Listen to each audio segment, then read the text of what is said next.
Yeah. So we've only got about 2 hours. I'm probably gonna fly through it. The way I like to do my clinics is I like to focus on parts of the game that I think are the most important. Obviously, I've got some drills to kind of help you guys see what I'm talking about, try to help explain some of my ideas, my concepts, my strategies. And so I got a couple little drills we're gonna do, let you guys feel it out. It's gonna be a lot of me talking, so if you're already sick of me talking, I'm sorry, but I'd like to get as many tips and helpful hints out to you guys as possible. So sometimes it can be information overload. If you guys can take away just a couple things what I say and focus on what you think will help your game the best, that's fine. You don't have to remember everything, but if you could take away 1 or 2 things from today, then I obviously did my job, okay? So like I said, it's gonna be a lot of me talking.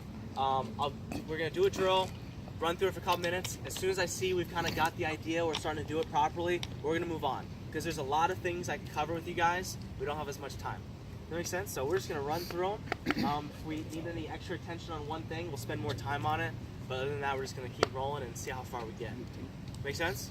Yeah. All right, so first things first, I like just seeing with a new group of you guys, just where we're at fundamentally. I think most errors come from technical mistakes, which to me can be easy fixes. It's something physically wrong we're doing that we can change, okay? So we're gonna see that right off the bat. Paul, you wanna come help me for a second? Sure. So the first drill, just so I can see where we're at, I just wanna see how our volleys look. Because how often playing pickleball is the ball just ripped right at us? We have to hit a lot of balls in the air, right? Most mistakes I see come when the ball gets ripped at us. We do something weird with our volleys, okay? So the first drill, I just wanna see us all do. You're gonna stand a little closer, about a foot away from the net here. We're just gonna volley back and forth from nice and close, okay?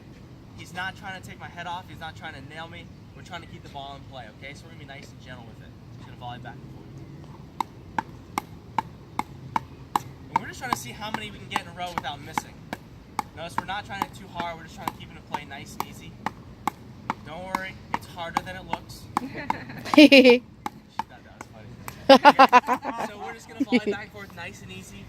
Some people ask me, should we do it with the forehand, do we do it with the backhand? However you want, whichever way is comfortable. I'm just trying to watch you guys and see where, you know, kind of our understanding of hitting volleys is right now, okay? So, being able to handle those fast balls right at us is such an important skill to have. Otherwise, we get stuck playing bangers and all they're doing is hitting hard at us and we can't handle it. So being able to handle those balls coming right at us like that, out in front, getting comfortable with those balls coming at us is so important, okay? I think the most commonly asked question I get when I'm teaching is, how do we beat bangers? I mean, do we pride ourselves on our dinking capabilities here, or are we more of a banging group? He's a dinker. You look like a dinker.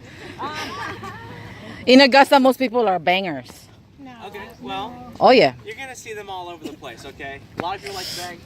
I don't consider play- myself a banger, but I guarantee you I'm going to hit it hard as much as I possibly can. If I have a ball I think is attackable, I'm going to speed it up, okay? Yep. So we have to be able to handle ourselves at the net. Okay, I learned at an early age how to protect myself up at the net, okay?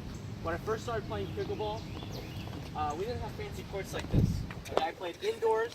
We had a volleyball net thing where they would lower down. We used a badminton court, so the kitchen line was actually 6 inches too short. You guys ever seen badminton lines?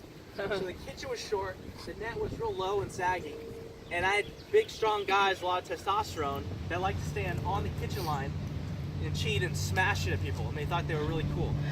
Okay, and this punk kid comes in, starts beating them, and they just wanted to hit me. They didn't like this little kid talking trash, beating them. So I learned real quick how to stay low, get my paddle up, and just block balls and defend myself, because they were just wailing at me, okay? Even that steady paddle when you're up at the line, no matter how hard that ball comes at you, if you're here and you can get a nice clean little paddle on it, you're going to hit a decent enough shot back and get the ball down to the feet. If you panic or the ball comes fast and you try to swing at it, who knows where that ball is going to go, okay? So that's the main thing I want to teach you guys, just having a steady paddle at all times when you're playing this game. Anytime you try to swing too fast, do something weird's going to happen, okay? So steady paddle all times, whether you're dinking, volleying, dropping, nice smooth shots is going to really increase consistency. Long okay? ground strokes, same? Ground stroke, same thing. In tennis, I had a huge wind-up ground stroke. In pickleball, you don't really need much of a backswing, and you can hit the ball pretty hard with just nice, smooth little swing. As long as you hit it clean, the ball will fly off, okay? But everything should be under control as much as possible. Okay? This is ball. Thanks. We're gonna move into something else. So we just worked on hands. The ball's coming right at us, kind of at our chest. I want to see how we do when the ball gets a little lower. Okay? The ball doesn't come right up to us nice and easy every time up here. Sometimes it comes down at our knees or maybe our shoelaces. Every once in a while we might have to bend our knees. Hopefully not, but it might happen. Okay? So we've got a little drill here. I just want to work on our touch a little bit, our ball control. It gets pretty easy just punching the ball back, but actually having to slow the ball down gets tricky. So I got a little drill to kind of help us get a feel for how our hands are at. I call it double volley drill. Pretty self-explanatory. We're going to volley it twice. Okay? So Paul's going to feed it to me. I'm actually going to block the first one and then pass it back. So I'm actually going to hit it once and then pass it back to him. Let's go with something like this. So bump it, then I pass it back. You're going to bump it and pass it back. Nice, soft control. It's okay if it bounces. I'm just going to bounce it up to me and pass it back. Obviously, in a game, this would not be legal. But what it does is you learn how to softly handle that first ball, and then we just nice easy pass back to our opponent so they get the same practice. Okay? Because how often is it that ball comes to us and it comes kind of low at us? We take it here, and our instinct is to do that. Yeah. Ooh, that was a nasty lob. Okay? Whenever the ball comes low to us and you don't soften that ball up, we tend to pop these balls up, and they smash at us again. Okay? So if they're hitting that third shot drop, they're coming in, the ball comes low. We want to be able to take these slow, soft balls and being able to just drop them in the kitchen nice and soft, okay? Soft hands, nice and easy, under control. Do you have any questions on that? Okay, so we're going to go back out, grab your partner. All right. We learned a little bit about ourselves in these drills. Maybe, not really. So the drill we just did, that double volley drill, is going to really help you in this next portion. Okay? I'm going to be focusing, we're going to move back a little bit later, but I'm going to be focusing the majority of the clinic on up here this pitch line. Okay? Because that's where the majority of the play is. When you're up here at the line.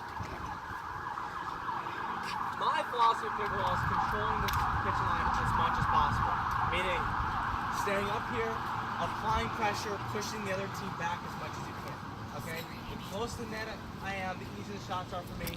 The further back you go, the pool gets bigger, you gotta run more, the shots get tougher.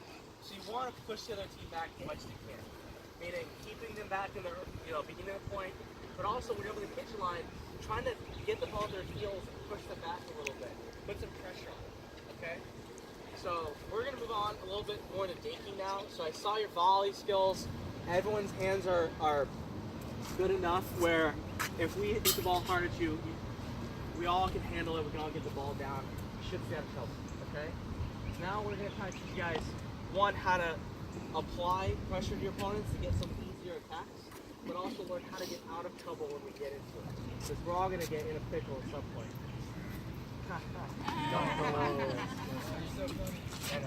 Okay, so we're gonna get a little more into thinking now. We all know which one to think. Okay, everyone says like think, right? Think, why do we think? Let's pause. Why don't we just do that? We get unattackable shots, right? If I'm playing somebody and I know that my hands are a little quicker than theirs, or I know if I can beat up on maybe the volleys aren't that great, or hey, maybe they don't have an overhead, maybe it's off, right? I'm gonna do whatever it takes to win the most efficiently as possible, okay? So if my opponent doesn't have very good volleys, I don't really need to dink them, okay? You see people get frustrated when they get attacked a lot, but if your hands are weak or not quick enough, you're struggling, your opponent's just gonna keep attacking. It's part of the game. But you're gonna play players who have good volleys. You're gonna play players who you can't just hit it right at. They're gonna punch it back and they're gonna punish you. So just attacking every time is not the play. You gotta find other ways to win the points. That's where the thinking gets a little more creative, more fun for me. Because the guys I play against, they don't make very many errors. Okay? And in pickleball, are most points won by someone hitting a winner, or does usually someone end up making a mistake? It's unanimous, someone makes a mistake eventually. Okay? Most points at any level, someone eventually makes an error. Okay? It's me and errors even popping the ball up for us to smash it. Okay? It's someone makes a mistake eventually. So when I see people dink it, I see people dink it a lot because they know they're supposed to dink. They think, okay, I gotta hit unattackable dink, so I gotta get it to bounce, right? We're trying to drop it in that kitchen, right? These are pretty good dinks, right? They're all bouncing in the kitchen. Right? Are they pretty good? Yeah. I mean, I don't want to toot my own horn, but Good dink. Very good. check. We already know most people or most points end with someone making an error. Paul is pretty comfortable dinking those right there. So what does that tell me about my dinks? Maybe they're not Easy. quite good enough. Okay, maybe they're too easy for my opponents. Why would you want to make your opponent's lives any harder or easier? You No. want to make it harder, right? So I want to make Paul's life a little harder. Okay, how would I do that with dinking?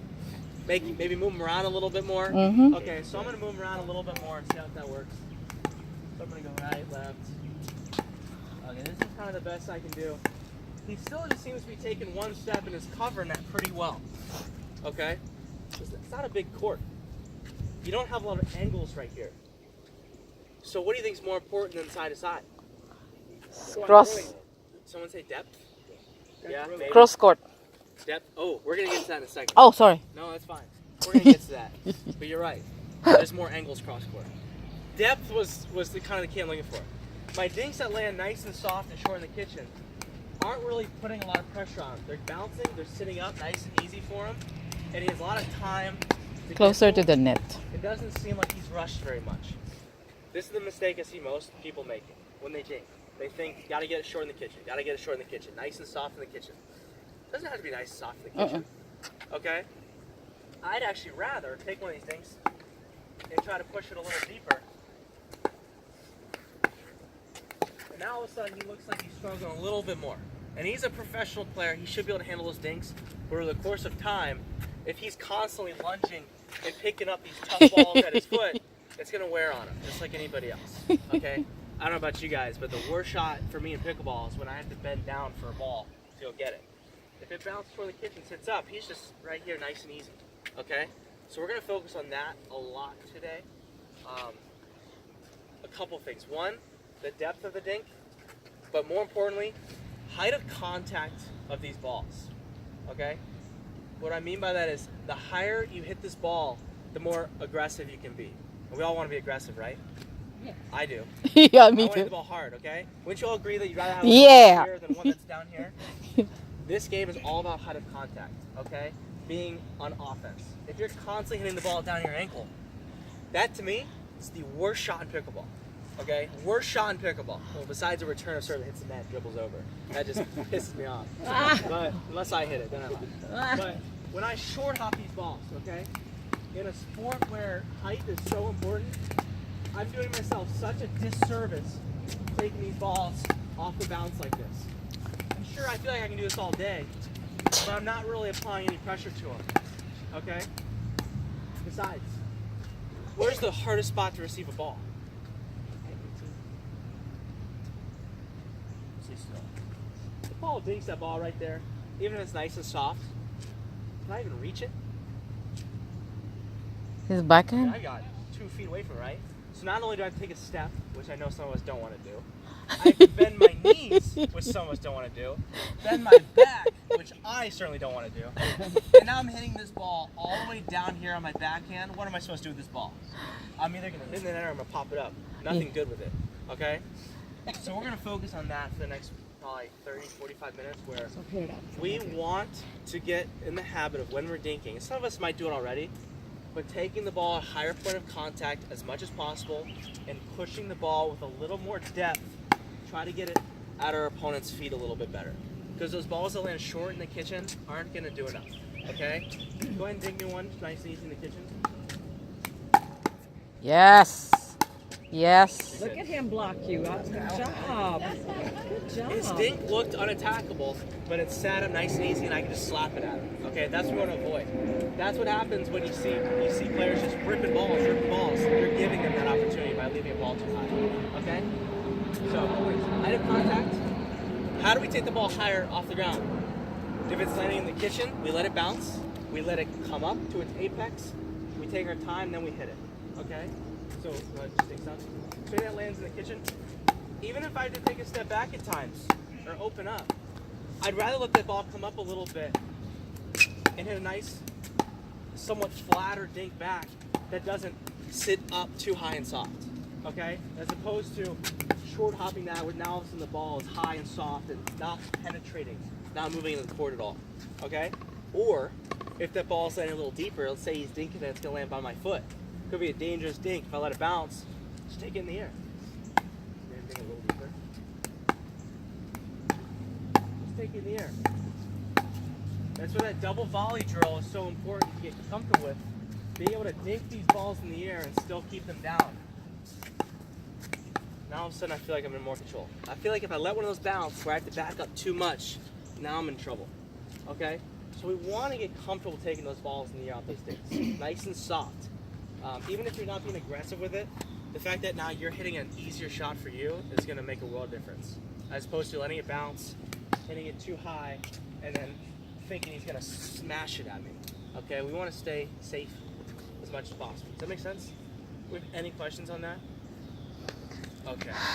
One last thing I want to cover, and then I'll let you guys get out and hit more, I promise. My favorite, maybe not my favorite, I like hitting winners, but it's such a relief for me when my opponent makes an error. I mean, it's a good feeling when your opponent just dumps the ball in the net. You're like, yes, 3 point. Okay, right? So I like to force Paul to make as many errors as possible. Okay, if I win a match with him making every error and me not hitting winner, I still win the match. I'm happy. Makes my life easier, which is all I really want. Okay, so what are ways to make him make more errors? Force him to make errors besides thinking better. I like a little intimidation factor. Maybe give him a mean look or something. You know, just kidding. I mean, I'll do that, but that's so applying pressure. Okay. It takes a lot of pressure off of me when I'm playing against somebody who doesn't like taking those balls in the air. If they're afraid to lean in and take those dinks out of the air. Somebody that maybe backs up a little bit and lets them bounce, okay? Someone who doesn't lean in and attack some of those high balls. Someone who's a little too tentative. It makes my life easier because I know it's okay for me to miss too high. I know they're not gonna lean in and attack me. I'm gonna give myself plenty of net clearance and I'll be okay. You don't want your opponent feeling comfortable playing against you. You always want them a little bit nervous playing against you. So at least give them the impression that you're looking to be offensive. Stay on this line, lean forward, get comfortable taking these balls in the air, get comfortable attacking some of those in the air, okay? Because if they're afraid of hitting it too high, guess what they're more likely to do? Hit it too low, okay? I feel like I get a lot of free points when my opponents hit the ball in the net because I'm constantly leaning in, taking dinks in the air, looking to be aggressive, and they feel like they have to be so safe with every single shot, okay? So I encourage you guys not to back up too much. If that ball's coming to you and you can take it in the air, get comfortable doing that. You won't have to move as much. And now he's thinking, oh, I got to get the ball shorter and shorter and shorter, which is safer for me. Does that all make sense? Okay, so we're going to try to practice that a little bit. We're just going to have just dink straight ahead, kind of like we were volleying. But what I want us to consciously make an effort of doing is that ball bounce in the kitchen, let it come up before you hit it. Don't rush to short hop it if you don't have to. Let it come up and then hit it. Or if you can take it in the air, take it in the air. Let it come up, then hit it. Oh, that's a good ball. Take it in the air if I have to. Take it in the air if I have to. Take it in the air if I have to. Let it bounce, let it come up. I don't want to see too much of that. Because now all of a sudden I feel like he could smash it at me because I left it too high. Make sense? Yeah. Okay, and where's our target? Just Hand, foot, or at least right at their toes. It's right in here. It's the weirdest spot to take a ball. Right at them or right at their backhand foot here. Make sense? Oh, let's go practice. I think we learned. we need to practice. Yeah, we've learned that we need to practice. I think it's obvious sometimes that we struggle with some of those low balls right in here. So if it's hard for you, it's probably also hard for your opponent. Okay, so if you're in the middle of a match, if you're playing against someone like Paul or myself or any decent player that has pretty good hands, it's actually easier for me to receive a ball right up here at my stomach or my chest than down here. Even if it's coming fast, I'd rather you hit it 50 miles an hour right at me here than maybe hit it 10 miles an hour down here. Because right here, all I have to do is this. It's pretty easy for me. Once we get pretty good hands, everything up in here gets pretty easy. And also, if I get a ball up here, what am I likely going to do? I can smash it straight down like I want to, okay, and put it away. But if you make me go down for these balls and lift it up, very hard for me to be aggressive off one of those balls. I essentially have to make a defensive play. So in theory, no matter how good of a person you're playing against, if you can hit good quality dinks down low to their backhand foot, it's gonna be very hard for them to beat you. Okay? It's very annoying for me playing against somebody who only dinks it low to my backhand. And they're very patient people out there. Okay? Very patient people. But when you're watching, or does anyone here actually watch like pickleball like on YouTube or anything on TV? Who's watching CBS tonight? Is there a big party going on? Yeah. We always watch the gold matches. I always watch the gold matches. I only watch the gold I matches. know where Yeah, she's going. because that's the only way to learn. Okay, if you Yeah. watch, if you watch Because the it's a high-level winner you game. see some of the Yeah. patterns and some of the points, okay? When we're dinking, Remember the what's competition the between, I mean the common tournament dink with pattern in a Ame match like J that? and Simone? Yeah, I was there. They beat them 3 times. Cross court, okay? Dry, We all tennis know drives. that. But particularly, is it cross court on the backhand side, right? Pretty self-explanatory, because that's the toughest shot for people to hit. So we get in these patterns where it's, if I have this shot, my only play is to go back cross court to their backhand. And it's battle of attrition or who wants to change the pattern first. Okay? So we want to get really good at handling those balls, especially handling cross court balls. Okay? There's a huge difference between dinking straight and dinking cross court. And most people probably know it, but once you're in the middle of a game, you just kind of forget about it and you kind of do your own thing. So I encourage you guys to be a little more deliberate with where you're hitting your shots. Okay? That I mean, I see so often players playing and they're so quick to just dink straight down the line, just randomly. Okay? The kitchen's what, 7 feet on each side? Right? So it's about 14 feet. If you're playing someone who might be a little taller, leaning in, you might only have about 10 feet to work with. I can't hit a very aggressive shot in just 10 feet that gets up and down quickly. Okay? It's just not possible. I can't generate enough toss for that. You see players going cross court because there's so much more room to work with. So not only do you get more angle, but that creates a little more pace on the ball. Okay? If I go straight, I can only hit the ball so fast, okay? But if I'm over here and I got a little more room to work with, now all of a sudden my dink has a little more pace on it. It applies a little bit more pressure than if you go straight, okay? So just know that whenever you dink straight, too often if that ball lands short in the kitchen, you're giving your opponents a nice easy dink that they can turn and do something aggressive with, which normally at the higher level play, it's a cross-court dink. And if you're going to give your partner that tough of a ball, they're probably going to get pretty mad at you, okay? So I always kick myself when I dink straight and my opponent takes that ball and knifes it cross court hard and then my partner's in trouble. That's my fault. I gave our opponents an easy ball they could attack us with. So I encourage you to try to dink cross court as much as possible. But when you're doing cross court, where's our target? Are we trying to just pull them out wide a lot? Maybe go wide, middle, make them move? I'll dink wide to open up some angles, but for the most part, I'm still just trying to force the other team to make an error or pop it up, okay? Only when I'm feeling like I'm really in control am I pulling them wide, pulling them in, making them move. But for the most part, if it's kind of a neutral point, where's our target still?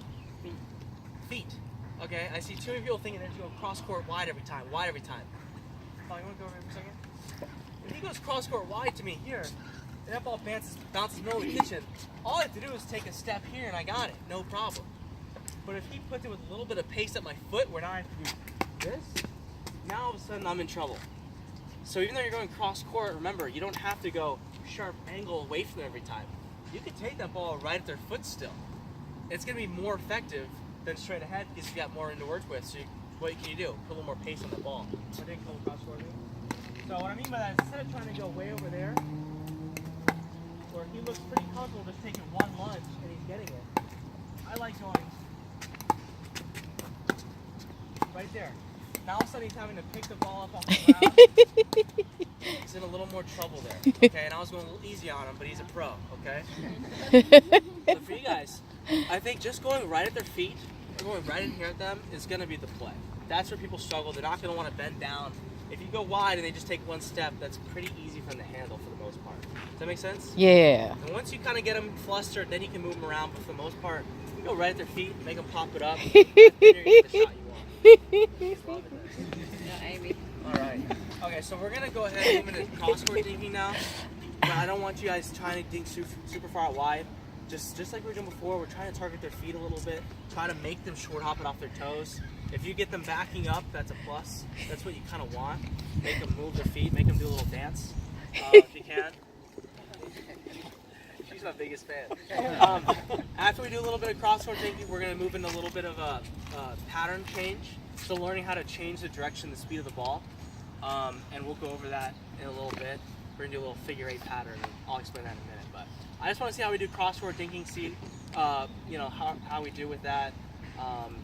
To see our understanding of positioning and how we're hitting our things, okay? So we're gonna have 2 balls going on each court, except for one court we only have 2 people. But we're just gonna do some crossword thinking. In a few minutes, I will tell you when to switch so that we can work on backhands and forehands. So right now, just keep drilling from one side until I tell you to switch. Start with forehand.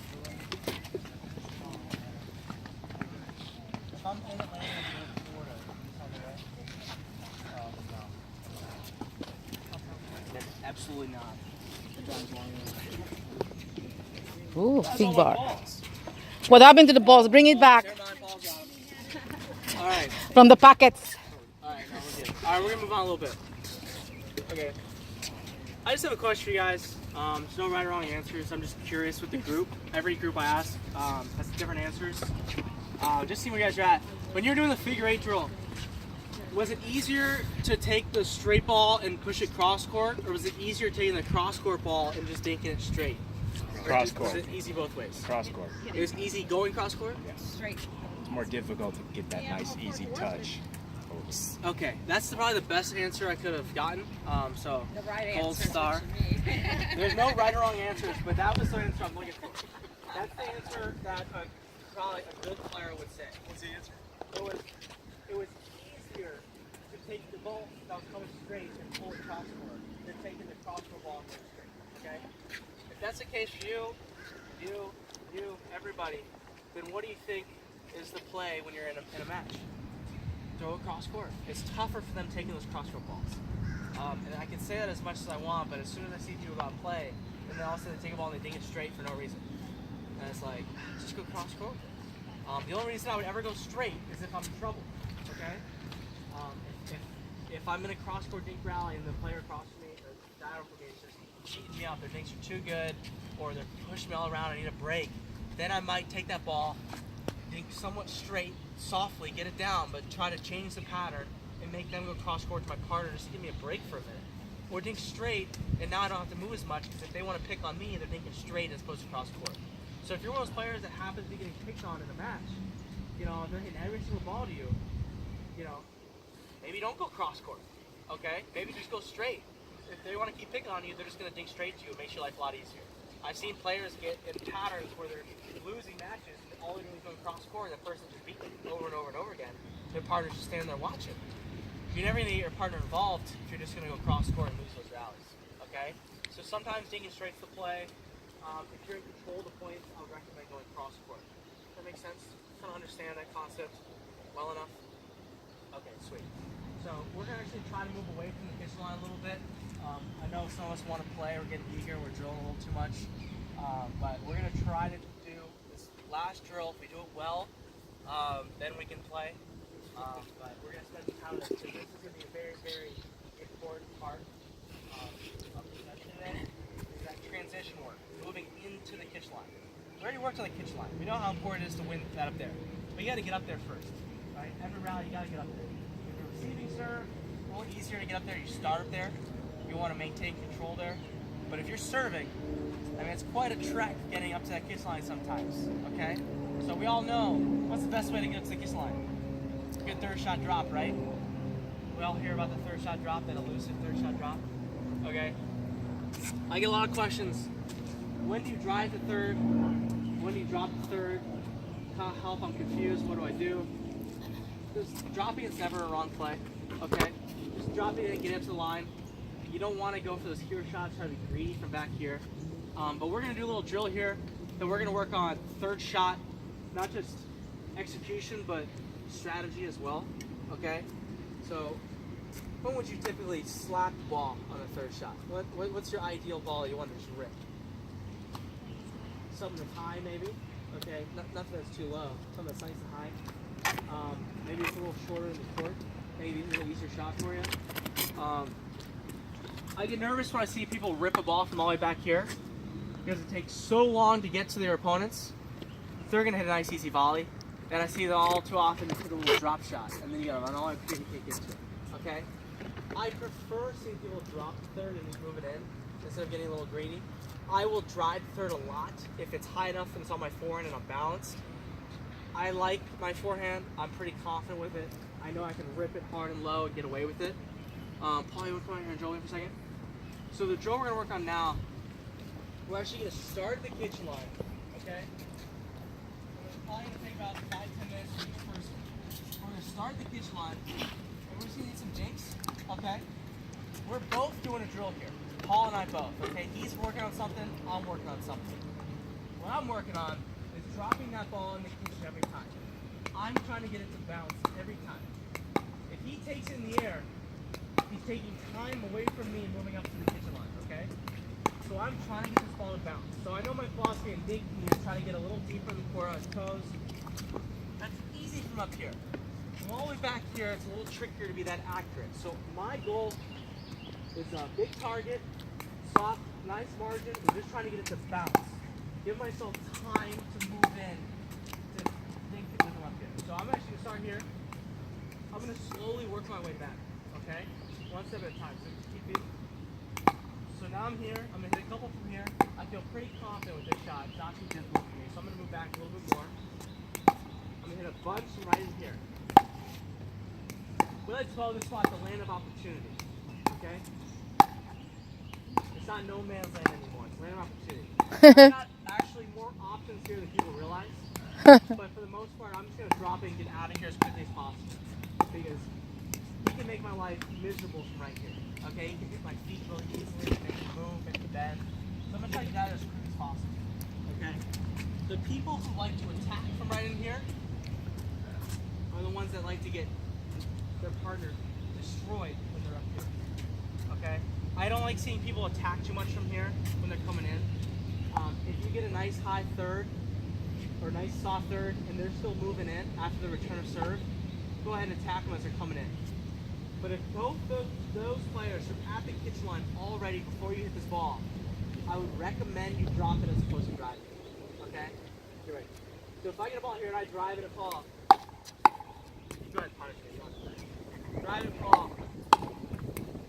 I don't have a lot of options here. Okay? So if I go ahead and just drop that in the kitchen, make it up a little safer. Okay? So unless you got a blistering forehand, or you take it middle, I would recommend you just drop the third instead of driving. Does that kind of make sense? Anyone disagree? Okay. I see people too often, they get this ball right here, and they just drive it right at the person, they just punch it back to your feet. Take it middle. If you're dead set on driving the ball, go middle. Okay? If you guys watch the CBS broadcast tonight, you'll see the pro doubles. Drives that the guys took right at the other person failed miserably. The drives that went nice and low down the middle seem to work a little more effectively. And I guarantee you if it works against pros, it'll work against anybody you all play. Okay? Middle's good, I like to say. Middle's always good. Let them fight over it. So if you're going to drive the third, it's a nice ball and you're set on it, just go middle. And if they're thinking you're going middle, they're both thinking the other person's probably going to get a paddle on it. There's a little confusion there, okay? But otherwise, I just want to see us drop it. So the drill, slowly work our way back. Work our way back. If we can get all the way to the baseline, that's kind of ideal. All the way back here. Once I get back here, I'm going to go ahead and hit a couple drives. Let my partner just practice this volley goes back to me. And then I'm going to drop it. I'm going to slowly work my way back in. Okay? Paul's job, or the person who's at the kitchen line, their job is to keep that ball on my toes as much as they can. Okay? Because he's practicing something too. He's practicing that neck control. If I'm hitting that third shot drop, I'm trying to move in. What is he trying to do? Hit me back. If he tries to hit me that ball in the air, all I'm going to do is hit a nice little block volley, keep moving in. So where's the best place for him to hit it at? It's still right here at my toes as I'm coming in. Okay? So that person's trying to hit my feet as much as possible. I'm just trying to get the ball in the kitchen and slowly work my way back. Hit a couple drives from back here. Slowly work my way back in with drops. Make sense? Any questions on that? Okay. For those drives, I only want to see us driving it if it's a nice, easy ball where you're balanced, we can step into it in a nice, smooth shot. If you're lunging for a ball or reaching for it or it's low in your backhand, just drop it. Just drop most of them unless it's a nice, easy ball you have time for. Okay? I see a lot of people, they get in trouble, they think just slap it. That's usually when you're just going to make it unnecessary error. Just try to drop those if you're in trouble. Okay? Sound good? Alright, so we're just going to work, 2 balls each court going down, just straight ahead, and we're just going to work on that third shot drill. So one person slowly works their way back to the baseline, hit skill drives, then slowly works their way back to the kitchen, and then you let your partner practice.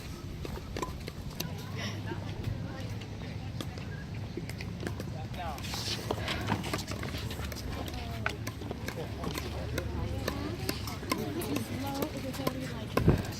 Right far over the net.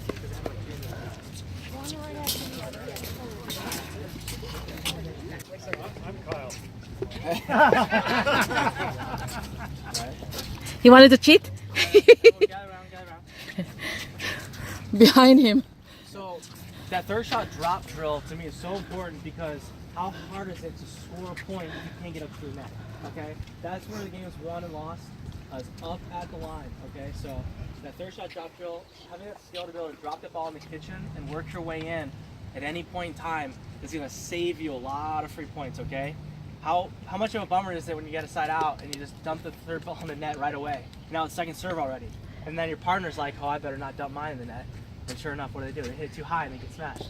Okay, we don't want those quick side outs. Okay, it's a huge momentum killer. So if you can get automatic just dropping that ball in the kitchen, at least you're making your opponents work to stop you from scoring points. Okay, you just cannot allow yourself to hit that ball, short in the net or too high. That third shot has to be. They say it's the most important shot in the game because it makes or breaks the team's offense. Okay, you can't score unless you get that third shot in and move up. Okay, one thing I didn't mention before the drill was how important split stepping is when you're moving in. Okay, we're moving it nice and slow, but I see a lot of people that hit their third shot and they think they just got to sprint up to the line. Okay, what happens is if you keep running through your opponent's shots, they hit a nice little angle on you. You got all this forward momentum. It's very hard to stop and turn. Okay, so you kind of get crossed up a little bit. You hit your drop, you're moving in. If you're not up to the line quick enough, as soon as your opponents make contact with that ball or they start to hit the ball, you've got to stop and get low and get ready to make some lateral movement. Because what they're going to try to do is get that ball past you or to the side of you, hoping that you run past it. I see it all the time. The people just gallop right past it. So we want to make sure we hit our drop, move in, stop, make the next play, and then keep going and get in safe. Okay? So that's one thing I just want to make sure we remember to do when we're in our drops. Okay? So we're going to go ahead and play full court games now. Just so I can see how we implement everything we just I expect a lot of thinking. I'd like to see primarily those third shot drops. Right now, I'm not worried about the scores. We're just practicing. So if you're working on something, now's the time to try to put it in somewhat of a competitive situation. So I want to see, third shot drops, and I want to see us get in the line, and I want to see some dinking action. Okay? Obviously, if the team pops it up, go ahead and slap it, punish them. But I want to see us, if we learn anything on how to control those points of the kitchen line. I want to see us, are we making an effort to deliberately put that ball on the other team's toes to make them pop it up? Are we actually dinking to their backhands? Are we just slapping it right at them? Okay, so hopefully the ball stays slow and low. It moves around a little bit. But yeah, if they pop it up, punish them. That's the part of the game. Okay? Yep. So not really worried about the serves. Just get the serves in, nice deep, returns nice and deep. And we're just going to play out points, okay?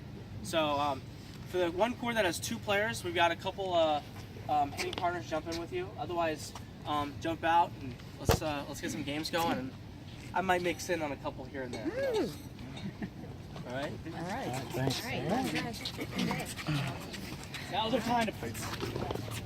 Hey! Bring it in, grab some water.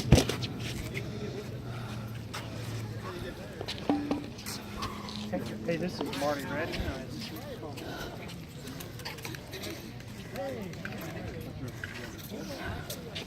Oh. Yeah, and that's what we're doing here today. A 2-hour clinic with the Kyle Yates. So he's the #1 male player in the world. He's here, yeah, and he's here with us, and he's. Sport is sort of retirees pick it up. Now, how can a young? I'll ask him that. But Yeah. do the older gray-haired people never snap over anything, or are they willing to accept? Those are gray-haired knowledge from I this young pro? think everyone's willing to accept knowledge. Those who have seen him on the court, yeah. Don't have that. All right, everyone, bring it in.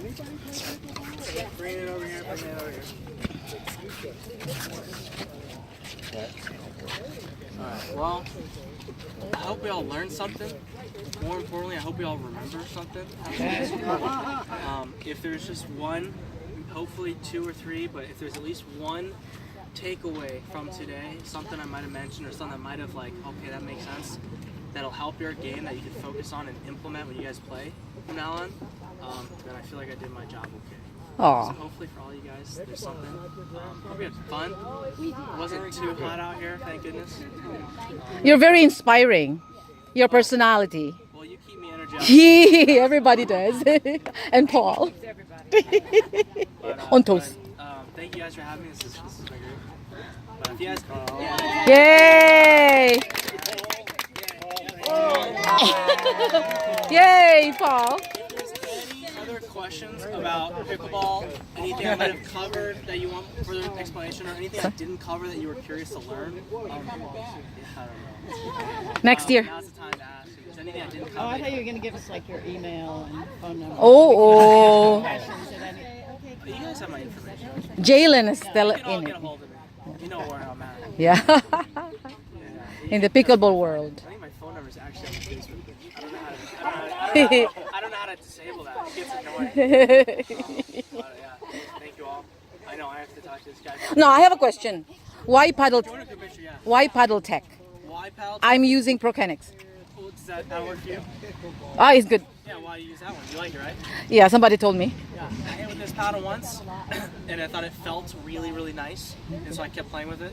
And every paddle I've used ever since doesn't feel as nice. And that might be just me, and I'm used to this, or maybe it's just the best paddle. Is it a lightweight or medium weight? Mine's 8.7, Okay. which is probably heavy for you. I wouldn't recommend. Yeah, yeah. Thank you for the answer. You got it. Real quick, we'll get a group picture, and then also before we do that, because after the picture we'll disperse. There's a restaurant over here. They're gonna feed the two of them.